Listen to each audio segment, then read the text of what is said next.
guys, welcome back to another YouTube video. Today, this is part 2 of Can You Be Undertale? Reacting to sorry.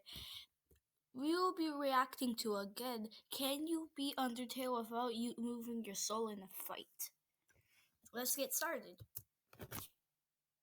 Possibly lasted long enough to take her down, since so many of her attacks fly straight through the center. In the end, it doesn't require a lot of skill, but we do need plenty of love or whatever, and we've got that to spare. Number 6, Undyne. This might be the weirdest fight on our hit list, just because of how differently it plays from the other matches. What do you Instead of mean? our traditional red soul, the fish lady dyes our cursor green, making it What do you mean? physically impossible for us to move, and instead giving us a DDR-style section to work past. And admittedly, this does give us a chance to actually avoid some of the attacks in a fight. Sure, pattern recognition is way more of a pattern here than it is in any other boss, but it's because of that opportunity that we can figure out her moveset and really help us through. If we make sure to block each arrow, brace through the stray red heart shots, and flee as soon as possible, then we can just scrape by to Hotland and take our decisive win. Number 5, Papyrus. This fight's deceptively easy. Papyrus! Really, what could this guy possibly do to hurt us? Well, that all gets settled when he busts out his fabled blue attack.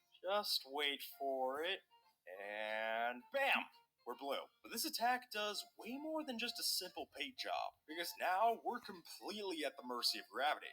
And that'll take us right out of the center slot. After Papyrus hits us with this, our soul goes from being a sitting duck to straight on the front lines of a bone battle.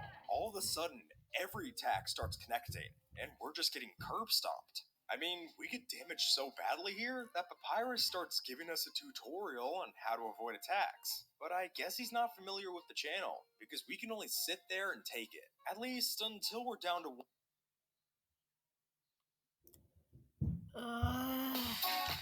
You gotta be kidding me. Shut up.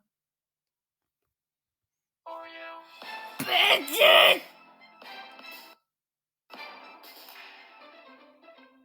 Sorry for the ads, guys. to 1 HP, because then he'll mercy us and send us back to a retry. So we'll have to hit against that wall plenty more times until he finally gives us that friend pass and we make it out alive.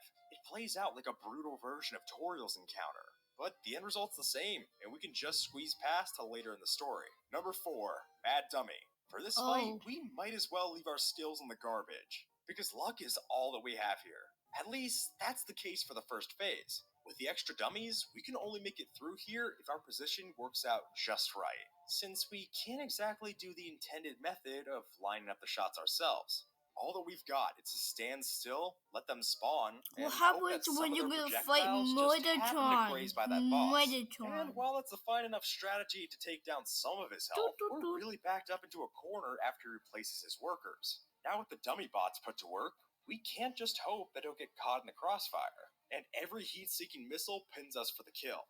This takes away all of our offensive capability, and we just have to wait it out for the Napstablook assist. But to make it there, let's stash up on some dog salad and hope for some good RNG. It's all we got. Number 3, Royal Guards. This boss battle takes plenty of good attacks to get through.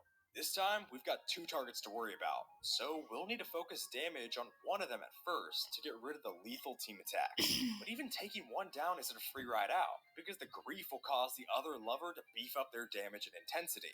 Which means that if we're not careful and we miss out on our opportunity to do healing or damage, they've got the perfect opportunity to knock us out. Especially if you're like me and you just completely flop on the RNG toward the end. But if we land all of our attacks in style and hope for some literal garbage on the dog salad, we can break up these 2 in due time. Just don't feel too bad about it though, because we've still got to fight Number 2, Metaton. This whole sequence is a bizarre ride. Yes, Metatron, oh yes.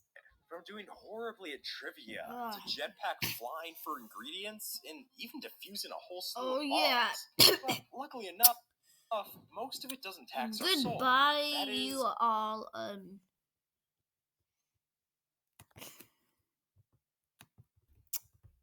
Bye.